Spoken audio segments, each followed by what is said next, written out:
June 1996, as the investigation into the disappearance of 19-year-old Kristen Smart inches forward, one fact stands out. The last person to be seen with Kristen is a fellow Cal Poly student, Paul Flores. Where's Paul Flores in all this? Do you remember seeing him at that party? Yeah, I do remember seeing him at the party.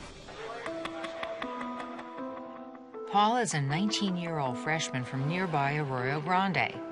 By the end of the school year, he's barely hanging on academically. He's flunked English and math and got a D in a course in food sciences, which is supposed to be his major.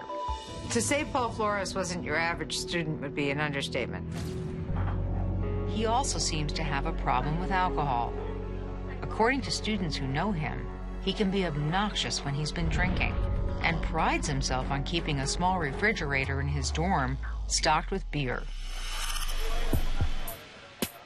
But Trevor Bolter says that at the party, Paul acts like a wallflower for most of the night.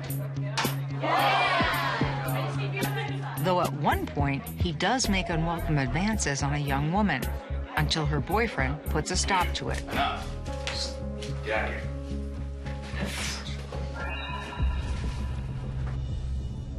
Later, after Kristen takes Trevor into the bathroom for a private chat, Paul parks himself right outside the door. I talked with Dennis Mann, a friend of the Smarts who has been following Kristen's case for more than 10 years. Let me tell you something that struck me when I was there doing my own little investigation. I believe that Paul Flores already had his eye on Kristen Smart for some time. What do you think? I think Paul was a social outcast. He had trouble getting along with people. He solved a lot of his problems by drinking, and he was horny, and Kristen happened to be in his sights at that party. And I think at the party, he may have locked onto her. But whether or not he was scoping her out 2 or 3 days before, I don't know if I believe that. I just think it was Kristen was at the wrong place at the wrong time around the wrong person. I don't know. We're speculating here. But of this I am sure. This was a girl who was vulnerable. She was high, perhaps also drunk.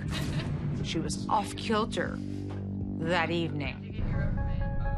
Kristen Smart is looking for attention at the party, but going about it the wrong way. Her behavior was strange. It was not really compelling. It wasn't very attractive. It was off-putting to you anyway. Yeah, it was off-putting to me, definitely. But it was also off-putting to my other friends. They were just like, what is she doing here? What's her deal? You know, girls normally, especially a girl like that, didn't have to act like that. Guys should be flocking to her, but that wasn't the case.